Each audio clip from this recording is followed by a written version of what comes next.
Je suis vraiment heureux d'être avec vous ce matin. Vous savez, j'ai battu mon propre record. C'est la 5e fois que je viens en Abitibi depuis le mois de janvier. Et c'était peut-être me faire pardonner. J'avais promis à Tony, je le visiterai chaque année. J'ai sauté quelques années, alors je tente de me reprendre. Je suis venu dans toutes sortes de circonstances, mais c'est un bonheur renouvelé d'être avec vous ici en Abitibi. Je vous prie de me croire, je le dis d'un cœur sincère. Et ce matin, j'ai un message pour vous, et je suis confiant que c'est un message qui s'adresse à vous, puisque c'est un message universel de la parole de Dieu. Je vais vous lire un premier texte, si ça fonctionne. Je vise quelqu'un en particulier ou... Ah, je sais pas, moi, c'est pas mon appartement.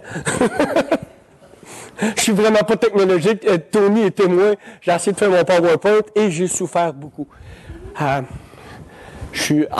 merveilleux. On va lire la parole de Dieu. On va prier avant parce que je sens qu'on a besoin que nos cœurs puissent être concentrés sur la parole de Dieu. Prions. Seigneur, on va ouvrir ta parole et on ne veut pas ouvrir ta parole en vain. Et Seigneur, on est basé sur une promesse qui dit que ta parole ne retourne pas à toi sans avoir fait son effet dans le cœur des gens. Et Seigneur, basé sur cette parole ce matin, on veut être vraiment confiant. Mais Seigneur, on veut te prier. On veut te prier, on veut être attentif à ce que tu vas nous dire. C'est pour ça qu'on te prie, Seigneur. Et on veut dire merci que tu veux nous visiter, chacun d'entre nous ce matin, d'une façon toute particulière. Et vraiment, Seigneur, sois béni, sois exalté dans chacun de nos cœurs. Et qu'il en soit ainsi, Seigneur Jésus, pour ta plus grande gloire. Amen.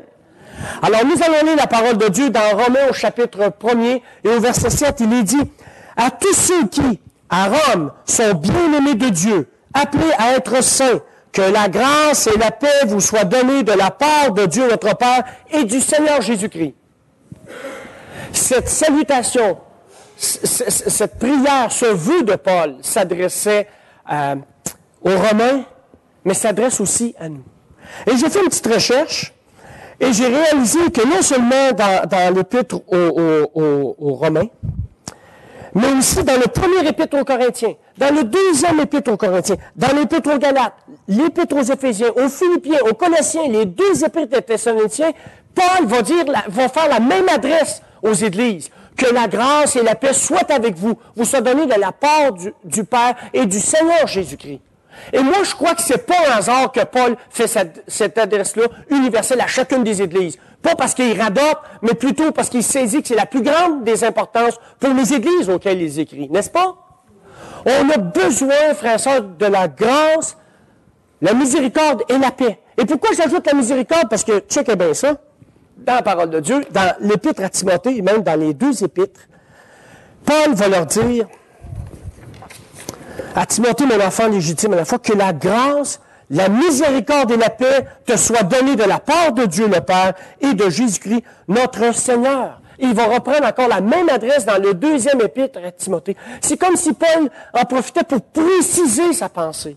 Que la grâce, la miséricorde et la paix, ça va de pair. Ça va ensemble. Et non seulement ça, Jean, dans ses épîtres, va faire dans le deuxième épître, au chapitre 1er, verset 3, va dire que la grâce, la miséricorde et la paix. Jacques va parler de grâce, de miséricorde et de paix. Les disciples, les apôtres, les pionniers de l'Église étaient captés par cette notion de grâce, de miséricorde et de paix. Et on voit même ça dans l'Apocalypse au chapitre 1er, verset 4. Et il est question que la grâce et la paix soient avec le peuple de Dieu. C'est vraiment quelque chose. Vous savez, ce matin, j'aimerais vous parler de la grâce, de la miséricorde et de la paix, et mettre surtout une emphase sur la miséricorde. Et j'aimerais voir ça avec vous ce matin. Et comme je dis, je suis confiant que le Seigneur a quelque chose à nous dire concernant la grâce, la miséricorde et la paix. Et cette grâce de Dieu-là fait en sorte qu'il nous donne ce qu'on ne mérite pas. Dans la miséricorde, il ne nous donne pas ce qu'on mérite, mais dans la grâce, il nous fait une faveur qui est non méritée. Quand on s'y arrête, c'est vraiment important pour nous, la grâce, parce que c'est cette grâce de Dieu, cette faveur-là qu'on a obtenue, qu'on ne méritait pas, c'est à l'abri de cette grâce-là qu'on doit vivre tout le restant de notre vie chrétienne. Et qu'on doit s'approcher de Dieu si on n'a pas encore fait la paix avec Dieu. La Bible nous dit que la grâce nous enseigne à renoncer à l'impiété, aux convoitises mondaines et à vivre dans le siècle présent selon la sagesse, la justice et la piété. Et moi, je réalise que parmi le peuple de Dieu, puis dans ma propre vie, on a beaucoup de difficultés avec la grâce.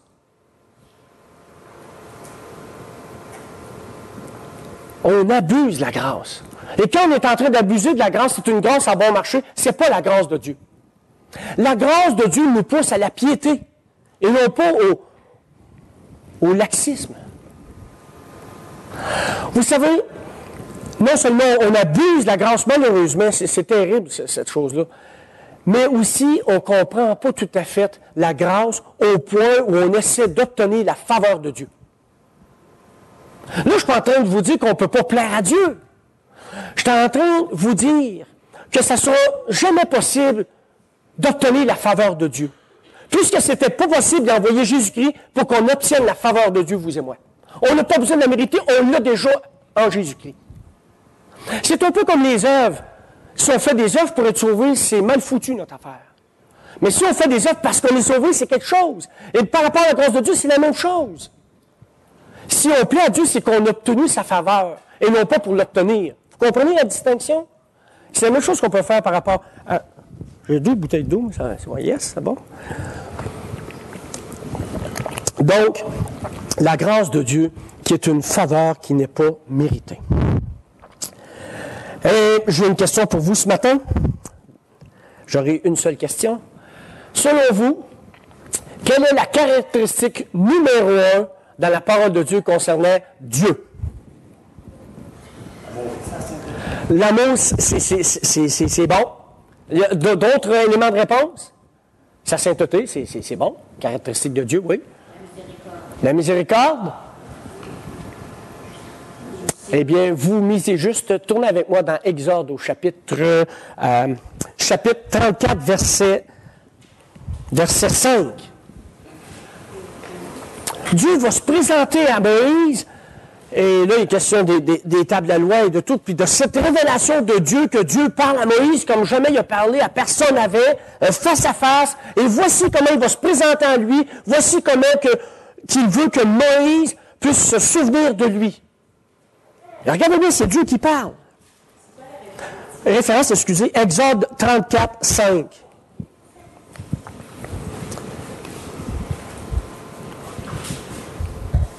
Il est écrit, l'Éternel descendit dans une nuée, se tenant auprès de lui et proclamant le nom de l'Éternel. Et l'Éternel passait devant lui et s'écria, l'Éternel, l'Éternel, Dieu miséricordieux et compatissant, lent à la colère, riche en bonté et en fidélité. Voici comment Dieu se présente à Moïse. La caractéristique numéro 1, la première qui est mentionnée, c'est la miséricorde. Dieu est un Dieu de miséricorde, et parce qu'il est un Dieu de miséricorde, il veut que vous et moi, on puisse avoir la miséricorde, appliquer la miséricorde dans nos vies, les uns envers les autres. Et on va voir quelques textes ensemble, vraiment, qui vont nous faire réfléchir sur l'importance, non seulement que Dieu est un Dieu miséricordieux, mais qu'on a besoin de la miséricorde les uns les autres. Ça va, à date, vous n'êtes pas trop traumatisé? OK, parfait, je vais continuer, je vais faire de mon mieux. Donc, le Seigneur nous dit, Luc, j'ai même une slide pour ça, checkez bien ça. Ça, je vais vous donner après. Luc 6, 36, « Soyez miséricordieux comme votre Père est miséricordieux. » Et il y a une promesse vraiment fantastique dans la parole de Dieu qui dit « Heureux les miséricordieux, car ils obtiendront miséricorde. » C'est une promesse du Seigneur. Ce n'est pas une option pour la vie chrétienne. Ça fait partie de façon intrinsèque de la vie chrétienne. La grâce, la miséricorde et la paix sont 3 piliers sur lesquels nos vies devraient être fondées. Et J'ai lu une définition sur la miséricorde. On peut dire que la miséricorde est l'amour en action, mais permettez-moi de donner encore quelques autres éléments. Quelqu'un a déjà dit, la miséricorde, c'est s'abstenir soit de faire le mal que quelqu'un mérite ou de la punition, mais c'est plutôt une gentillesse inattendue. La miséricorde, c'est pas juste de dire, OK, je vais t'enlever la punition que tu devais mériter, ce que Dieu a fait à travers Jésus-Christ. Mais je vais faire quelque chose de gentil, qui est inattendu, qui n'est pas bienvenu. Tantôt, je chantais, puis j'étais à côté de Madame Coucou. J'étais à l'arrêt de lui. Cet été, j'ai fait quelque chose au camp que je suis vraiment pas fier, mais elle me dit, je suis donc bien... Bon, le qualificatif, je vais garder pour moi, mais vous pouvez l'anticiper. On jouait à un jeu, puis normalement, avec les moniteurs, on essaie de se donner une certaine immunité. Puis moi, j'avais le ballon, puis elle m'a comme regardé, puis comme mon cerveau, j'ai garoché le ballon pour l'éliminer du jeu pendant qu'elle m'a dit, mais Guy, pourquoi tu fais ça? J'ai dit, je m'excuse, j'étais vraiment, pendant une journée, j'ai eu juste ça dans la tête, je me suis dit, je suis donc bien cheap, qu'est-ce que j'ai fait là? Mais c'est comme l'esprit sportif en moi, tu l'as, tu sais. Mais là, je l'ai pas là-dessus littéralement, mais juste pour le jeu. Mais même, vous comprenez, j'ai dit, ouais, manquer de bonté et de miséricorde. Je pensais à ça ce matin, je dis, ouais, c'est vraiment pas fort, mon affaire. J'ai un bel exemple quand on peut manquer de bonté, de miséricorde dans nos vies. Alors, oui, je sais, je ne l'ai pas tué littéralement, mais je l'ai éliminé du jeu dans mon esprit compétitif. Et j'avais dit aux jeunes au début, vous allez voir, je suis compétitif. Il y a une jeune fille qui est venue me voir le jeudi, elle dit, c'était vraiment vrai ce que vous avez dit. Mais des fois, vous savez, il y a une espèce de bulle qui nous passe au cerveau, et j'ai été victime de ça, malheureusement, et elle a été prise avec ça. Et il y a un texte aussi, je ne l'ai pas mis sur l'écran, excusez, dans Psaume, tournez avec moi, dans Psaume 145, verset 8. On peut même lire à partir du verset 7. C'est Dieu qui est présenté là-dedans. Psaume 145, verset 6. On peut lire à partir du verset 7.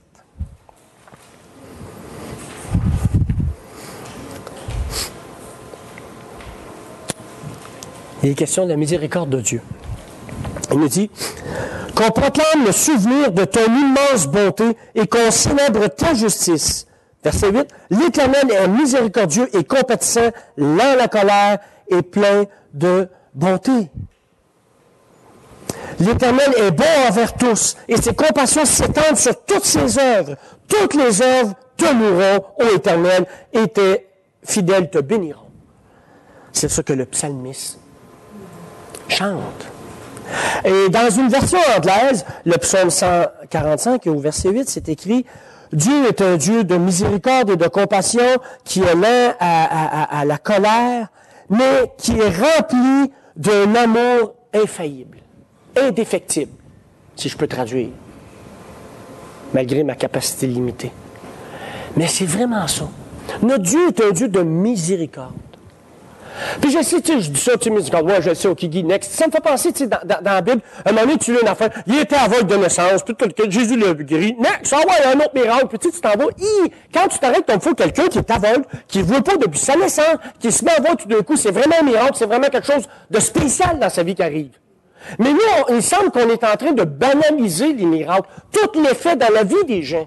Et je crois qu'on fait la même chose concernant la miséricorde. On banalise la miséricorde de Dieu dans nos vies, n'est-ce pas? Puis ce matin, c'est un encouragement, une exhortation à dire, réalisons la miséricorde de Dieu et soyons miséricordieux les uns envers les autres. Même quand on n'a pas le goût, même quand ça ne nous le tente pas. En préparant cette étude-là, parce que je la prépare pour Shawinigan, pour bientôt, et il m'est arrivé une autre affaire, là. Écoutez, je veux pas, tu sais, il faut faire attention à ce qu'on dit en avant, puis tu sais, je veux pas dire que je me trouve pas gentil dans le mauvais sens, vous comprenez? Pour me faire dire, exemple, que je suis gentil, des fois, les gens vont dire des choses négatives pour se faire dire, non, c'est pas mon but. Mais c'est pour dire qu'il y a une lutte en dedans de nous autres. J'ai l'impression dans ma vie que je suis en train de couler mon cours de gouache 101 de la maternelle, puis je veux aller à l'université. Je vous raconte une anecdote. C'est vendredi passé, j'allais jouer au hockey, puis j'ai des bas spéciaux, je m'endormais par terre. Mais étant donné que je les avais mis pour faire d'autres choses, ma femme avait décidé de les jeter. Oh, j'étais pas content.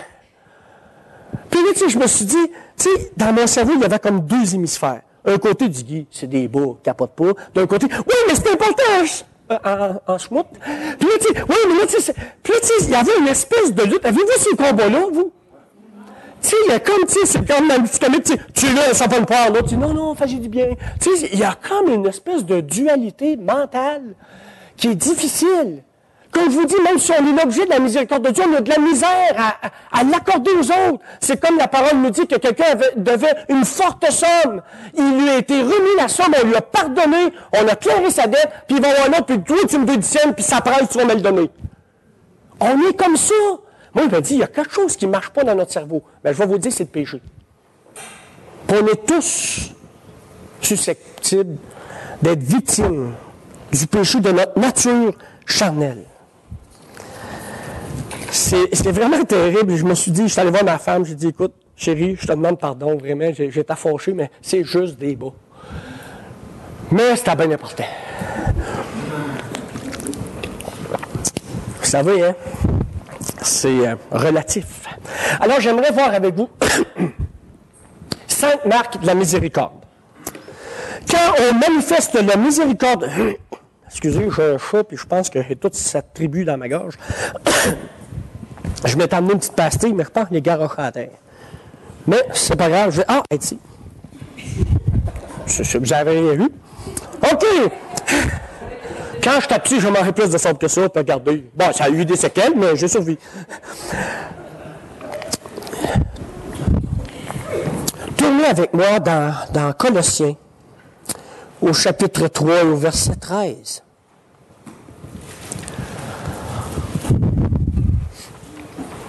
Quand on manifeste la miséricorde de Dieu, on accorde le pardon à ceux qui ont tombé, à ceux qui ont chuté, à ceux qui ont péché. On aide ceux qui sont blessés. On a de la patience envers les gens difficiles. En connaissez-vous? On n'aime pas de nom. Puis je ne vais pas vous dire mon nom. Mais gentillesse avec nos ennemis. J'espère qu'on n'a pas trop. Puis on est préoccupé par les gens qui n'ont pas encore fait la paix avec Dieu, qui n'ont pas encore été réconciliés avec Dieu. Voici 5 marques, 5 caractéristiques de la miséricorde qui est mise en application dans nos vies. Et dans Colossiens, on peut lire, si vous me le permettez, à partir du verset 12. Colossiens chapitre 3, verset 12. Je ne l'ai pas mis parce que je ne voulais pas mettre trop de slides pour ne pas vous chambouler. Ainsi donc, comme des élus de Dieu saints et bien-aimés, revêtez-vous d'entrailles de miséricorde, de bonté, d'humilité, de douceur, de patience. Et ça ressemble pas mal au produit de l'esprit, hein?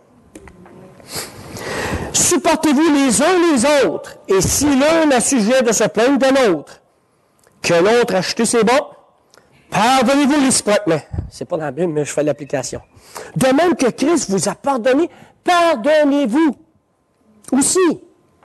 Mais par-dessus toutes ces choses, revêtez-vous de la charité, qui est le lien de la perfection dans vos cœurs. Et soyez reconnaissants que la parole de Christ habite parmi vous abondamment.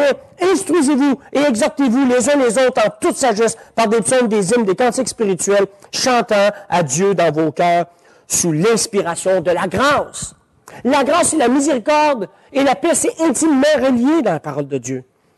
Et quoi que vous fassiez, en parole ou en œuvre, faites tout au nom du Seigneur Jésus, en rendant par lui action de grâce à Dieu le Père. Que Dieu bénisse sa parole.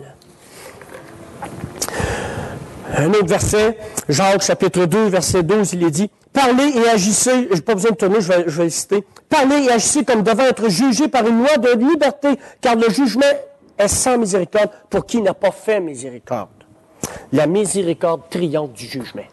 Ah, ça, on pourrait pas mal élaborer ça. La miséricorde triomphe du jugement. C'est ce que la parole de Dieu nous dit. Ensuite, non seulement on pardonne à ceux qui sont tombés, à ceux qui ont chuté, à ceux qui ont échoué, mais aussi on aide, on vient en aide, on a une compassion pour ceux qui sont blessés, ceux qui sont heurtés, ceux qui sont laissés pour compte dans notre société. On est bien plus attiré vers les gens je dirais, qui ont réussi, ou des gens qui sont aimables, plutôt que d'aller vers les gens qui sont moins aimables. Et ils sont peut-être venus moins aimables parce que justement, ils ont été laissés pour compte. Ils ont été mis de côté. Dans notre Église, on a amorcé une réflexion pour dire qu'est-ce qu'on fait pour notre communauté? Qu'est-ce qu'on fait pour les sans-voix, les sans-paroles, les sans-abri, les gens qui sont démunis? Le jour qu'on va être vraiment touché par la miséricorde de Dieu, ça va nous pousser à faire un pas de plus. La miséricorde de Dieu. On a été l'objet de la miséricorde. Est-ce qu'on peut manifester cette miséricorde à ceux qui sont blessés et heurtés? On était peut-être dans Jacques. Allez dans Jacques, s'il vous plaît, au chapitre 2. Je n'ai pas été intelligent, j'aurais dû vous dire de tourner là. Jacques 2, verset 14, mais surtout 15 à 17. Et là, il est question de la miséricorde mise en action. Mes frères, que sert-il à quelqu'un de dire qu'il a la foi s'il n'a pas les œuvres? La foi peut-elle le sauver? Si un frère ou une sœur sont nus et manquent de nourriture de chaque jour, et que l'un d'entre vous dise « Allez en paix, chauffez-vous et vous rassasiez, et que vous ne leur donnez pas ce qui est nécessaire au corps, à quoi cela sert-il? » Il en est ainsi de la foi, si elle n'a pas les œuvres, elle est morte en elle-même. Dans un autre texte, il nous dit « Ne refuse pas un bienfait à celui qui y a droit, car tu as le pouvoir de l'accorder. » C'est dans le Proverbe chapitre 3. Donc, aider ceux qui sont blessés. Ensuite, être patient envers les gens qui sont difficiles. J'ai oublié de noter quelque chose concernant la miséricorde. La miséricorde prend action où les autres décident de ne pas intervenir. J'ai lu ça et j'ai dit, wow, c'est direct dedans. C'est pile. Donc, être patient envers les personnes difficiles. Un texte dans 1 Thessaloniciens au chapitre 5, verset 14.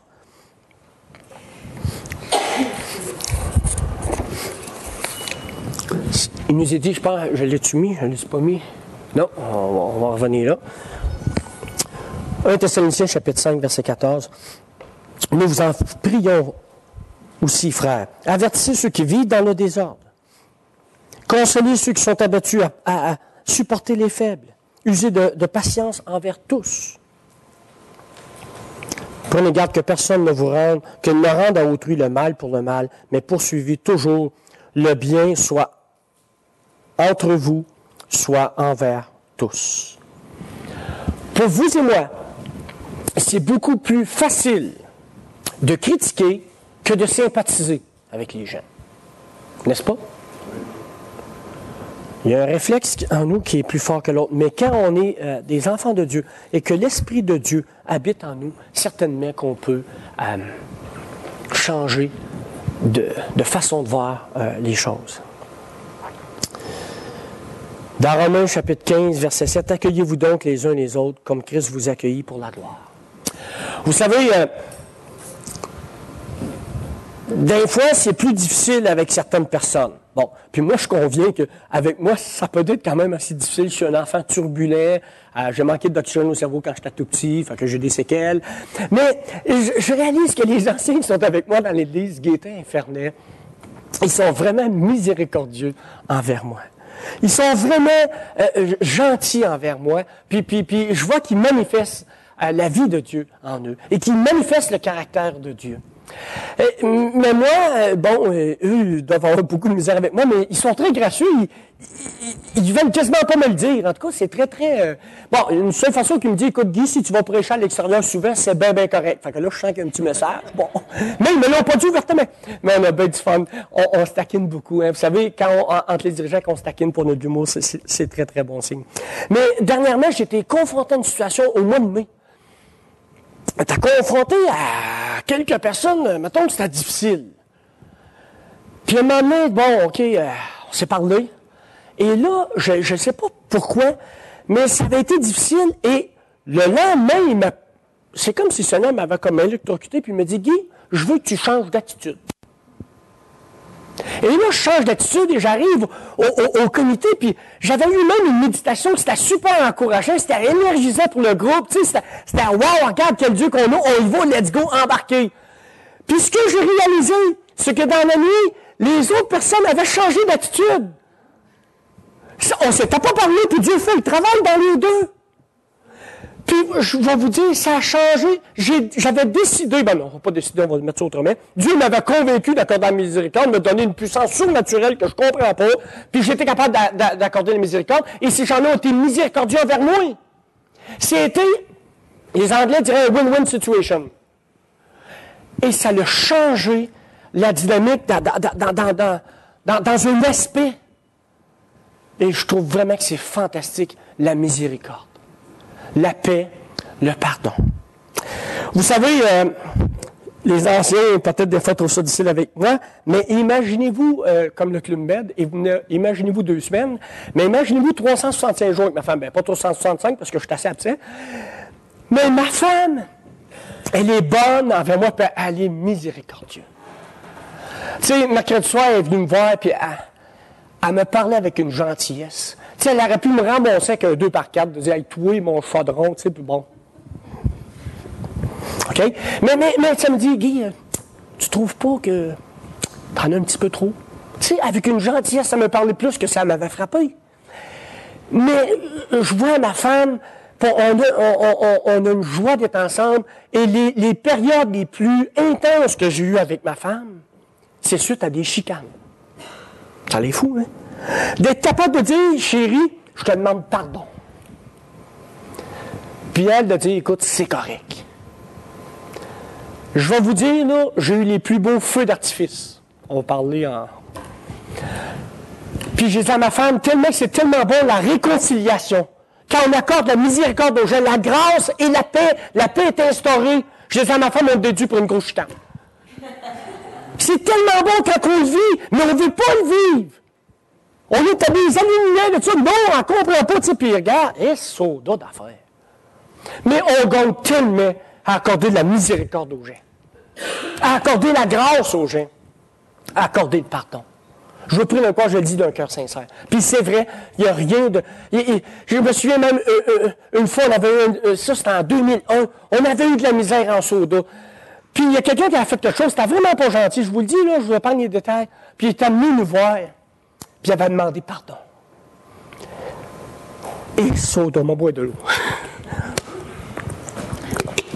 Je m'imagine la scène comme si je suis là. On l'a pris dans nos bras.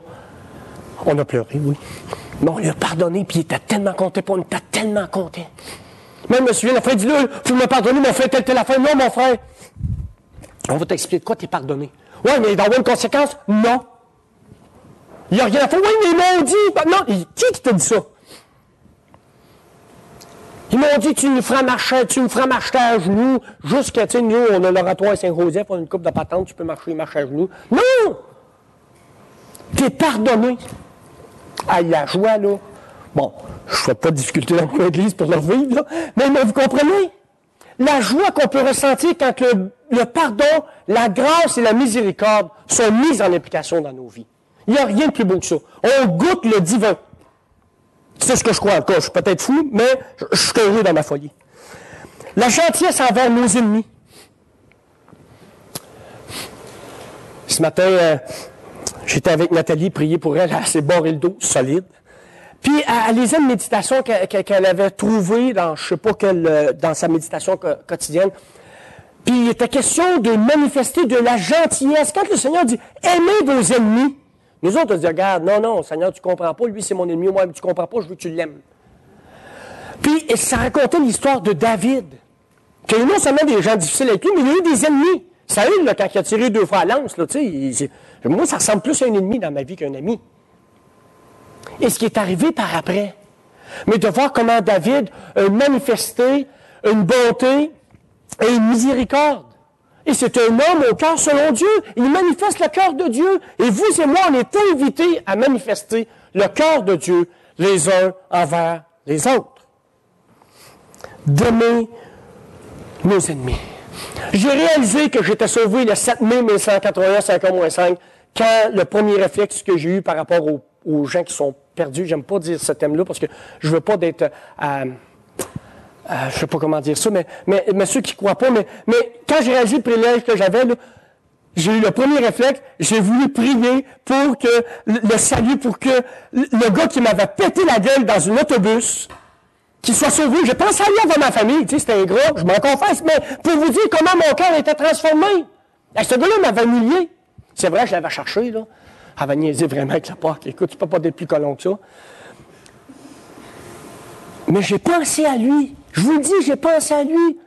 C'est plus fort que nous. C'est surnaturel. C'est ça le miracle de la miséricorde. C'est Dieu qui met sa vie en nous et sa vie est vécue et sa vie est transpirée, je ne sais pas comment le dire, là, mais passe à travers nous. C'est ça le miracle de la miséricorde. Nos cœurs qui sont changés, qui sont transformés. La Bible nous dit dans Romains 12, hein, soyez transformés par le renouvellement de votre intelligence. Et le renouvellement de notre intelligence, c'est par la parole de Dieu, c'est par l'Esprit Saint. Alors donc, cette gentillesse envers ceux qui sont nos ennemis. Et finalement, la cinquième caractéristique, d'être préoccupé par les non-croyants. Hier, on a eu l'Académie des évangélistes, cette formation-là qui invite les frères et les sœurs à considérer l'évangélisation, à considérer d'être un témoignage vivant et efficace au sein de nos communautés. Non seulement de prêcher la parole, mais de vivre la parole. Et hier, on a parlé de l'importance des deux. Mais quel est notre souci, notre préoccupation pour ceux qui n'appartiennent pas au Seigneur, pour ceux qui n'ont pas encore été réconciliés avec Dieu? Et je le dis pas d'une façon, là, tu sais, moi je suis réconcilié avec Dieu, vous en bas, là, non. Regarde, Dieu m'a réconcilié avec lui. Quelle grâce il m'a accordé. Puis maintenant, je souhaite ça pour tout le monde. On a trouvé un trésor. Est-ce qu'on va être égoïste? Ou bien non, on va aller le partager à tout le monde.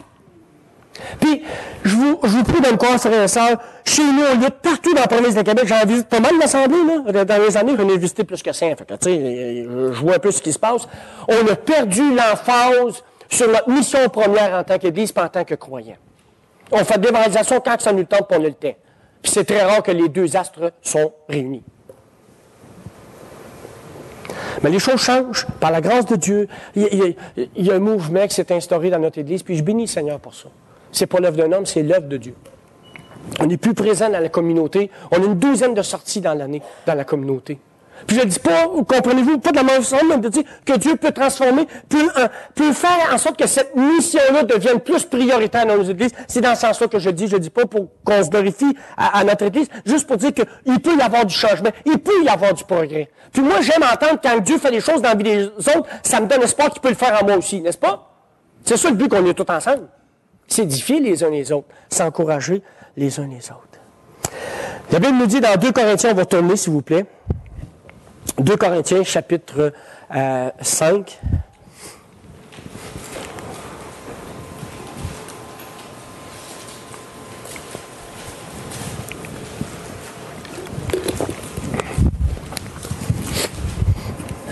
Il est dit,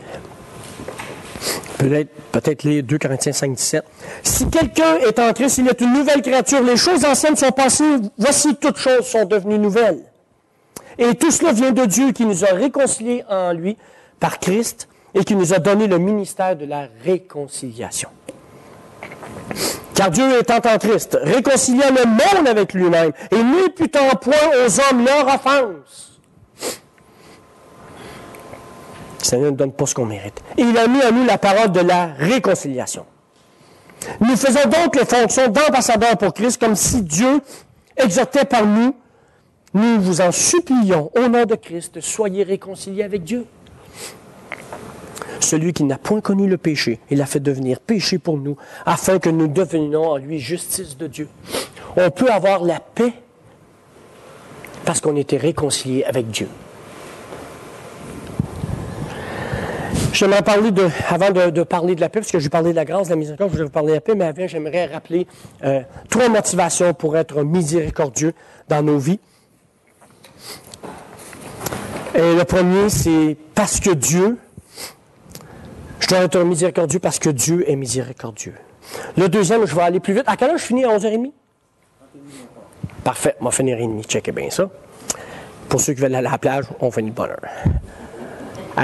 Ça dit dans Luc 6, 36, on a cité « Soyez miséricordieux comme votre Père est miséricordieux ». La deuxième motivation pour laquelle on devrait être miséricordieux, parce qu'on en a besoin, vous et moi, tous les jours. Jacques, chapitre 2, versets 12 et 13, ça dit « Parlez et agissez comme devant être jugés par une loi de liberté, car le jugement est sans miséricorde. Pour qui n'a pas fait miséricorde? » Je l'ai cité, c'est vrai, ce verset-là. La miséricorde triomphe du jugement. Et finalement, la troisième raison, c'est que je dois être miséricordieux parce que la miséricorde me rend heureux. Et c'est ce que le texte nous dit dans Matthieu 5, 7. Heureux les miséricordieux, car ils obtiendront miséricorde. Et j'aimerais rapidement vous inviter à tourner dans Matthieu chapitre 23, verset 23. Il y a quelque chose de hyper important par rapport à la miséricorde là-dedans. Le temps que vous y tournez, je veux citer quand même 2 autres passages de la parole de Dieu qui parlent de cette importance de la miséricorde. Au temps de Jésus, Jésus, à plusieurs occasions, a été obligé d'enseigner, non seulement aux disciples, mais aux pharisiens, aux scribes, aux leaders religieux, que la miséricorde était très importante pour lui.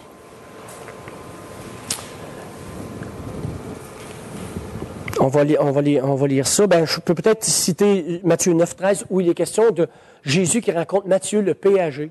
Il va manger chez eux, puis là, le monde dit « Hey, Jésus, t'as pas compris, t'es avec une gang de tout croche. » Et là, Jésus va dire « Regarde, je ne suis pas venu pour ceux qui sont en santé, je suis venu pour ceux qui sont malades dans leur âme. » Et là, puis il va leur dire « Je prends plaisir à la miséricorde. » Vous n'avez pas compris ça.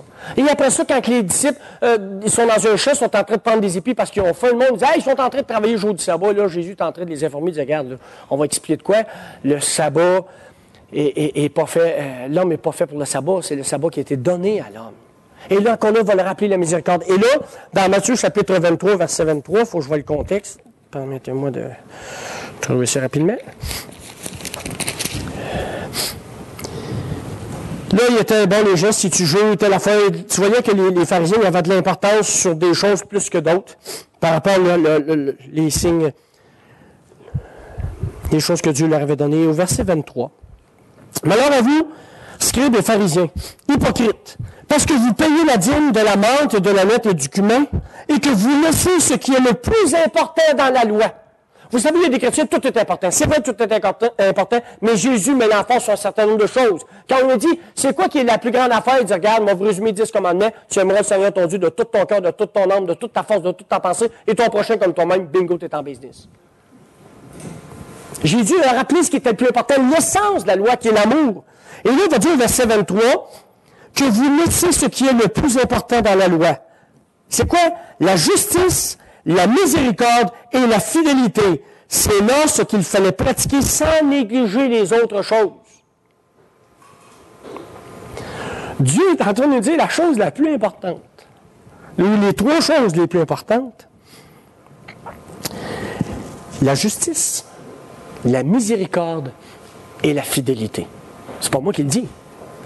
Quand je parlais ce matin, en début d'introduction, qu'il y a 3 grands piliers dans nos vies. La grâce, la miséricorde et la paix. Et on peut rajouter certainement la justice et la fidélité et l'amour. Parce qu'on voit ça, c'est tout relié ensemble dans la parole de Dieu.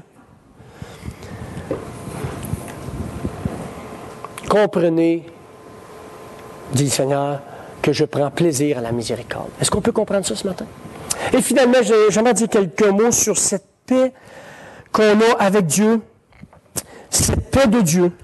La Bible, comme on l'a souligné, Dieu nous a réconciliés avec lui par l'intervention de Jésus-Christ à la croix. Et ça, donc, on a la paix avec Dieu. Mais tenez avec moi, dernier texte.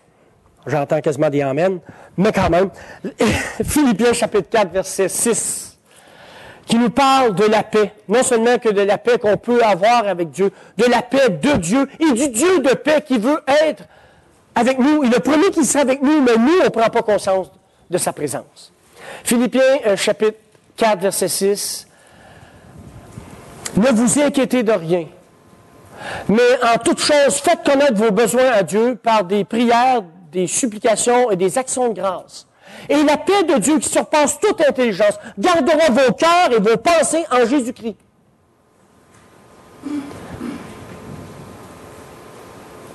c'est possible, même quand ça nous semble impossible d'être en paix. Parce que non seulement on est réconcilié avec Dieu, mais parce qu'on est en train de faire connaître à Dieu notre état. Et Dieu sait déjà notre état avant qu'on lui dise. Mais il veut qu'on lui dise pour qu'on en prenne conscience. Et je vais vous donner ma définition très, très succincte de la paix. C'est être connu de Dieu. Puis vous pouvez mettre ça dans tous les sens, puis dans tout ce que j'ai pu fouiller jusqu'à aujourd'hui, depuis 1986, que j'étudie cette chose-là, et je pourrais vous résumer ça. Vulgariser, vous dire que la paix de Dieu, c'est de savoir qu'on est connu de Dieu. Connu de Dieu parce qu'on lui appartient, et que notre situation est connue de Dieu. Et qu'on ne devrait pas s'inquiéter. Des fois, on essaie de tordre. Je ne suis pas inquiet, mais je suis très préoccupé. Hey, menteur. Puis ça ne veut pas dire qu'on est inconséquent et insouciant. Ne vous inquiétez de rien. Non. C'est pas vivre de façon inconséquente. Mais c'est de dire, Seigneur, je vais mettre toute ma confiance en toi malgré l'épreuve que je peux vivre présentement, que je peux traverser. Et je sais que c'est facile de dire ça, mais c'est pas facile de le vivre. Et verset 8, il dit, « Au reste, frère, que tout ce qui est vrai, ce qui est honorable, ce qui est juste, tout ce qui est pur, tout ce qui est aimable, tout ce qui mérite l'approbation. » C'est ma prière pour nous tous. Ce qui est vertueux et digne de louange soit l'objet de vos pensées. Et là, le bonus. Ce que vous avez appris, Paul nous dit, reçu et entendu de moi, ce que vous avez vu en moi, pratiquez-le. Toutes ces choses-là qu'il a fait pendant. Et le Dieu de paix sera avec vous. Prions. Seigneur Dieu, Père Céleste, ce matin, on a vu dans ta parole comment tu es un Dieu de grâce, de miséricorde et de paix et de bonté. Seigneur, on veut que tu sois avec nous. Puis on sait que tu l'as promis, mais on a besoin de ta présence. On a besoin de s'approcher de toi. C'est pour ça, Seigneur, qu'on dit qu'on a besoin de toi. Tu ne nous lâches jamais la main, c'est nous qui te lâchons la main. Seigneur, à travers cette semaine, tu vas nous parler. À chacun d'entre nous. On est confiant de ça, Seigneur, que tu ne laisseras pas tomber. Et Seigneur, tu connais nos cœurs qui sont rebelles, on ne veut pas écouter. On tient à notre idée. Seigneur, convainc-nous, par ton Esprit Saint en nous, qu'on a besoin de vivre dans la grâce, la miséricorde et la paix. Seigneur, il me revient à l'esprit la définition qu'un frère avait dit de la miséricorde. Il y a de la misère, donne-y de la corde. Seigneur, c'est vraiment ça que tu as fait pour chacun d'entre nous. On était dans la misère. On était pognés dans nos péchés. On était esclaves de nos péchés. On était prisonniers de nos cœurs, de nos âmes. Et toi, Seigneur, tu as vu notre misère. Et tu n'es pas resté à rien faire. Tu as intervenu. Tu nous as tendu, pas une corde, tu nous as tendu ton Fils bien-aimé. Et Seigneur, on veut être reconnaissant ce matin. Sachant que plus on va être reconnaissant, plus on va être conscient que tu es un Dieu de miséricorde et que tu nous demandes d'être miséricordieux. Et qu'il en soit ainsi, Seigneur Jésus, pour ta plus grande gloire dans nos vies. Amen. Amen. Merci de votre attention. Merci beaucoup.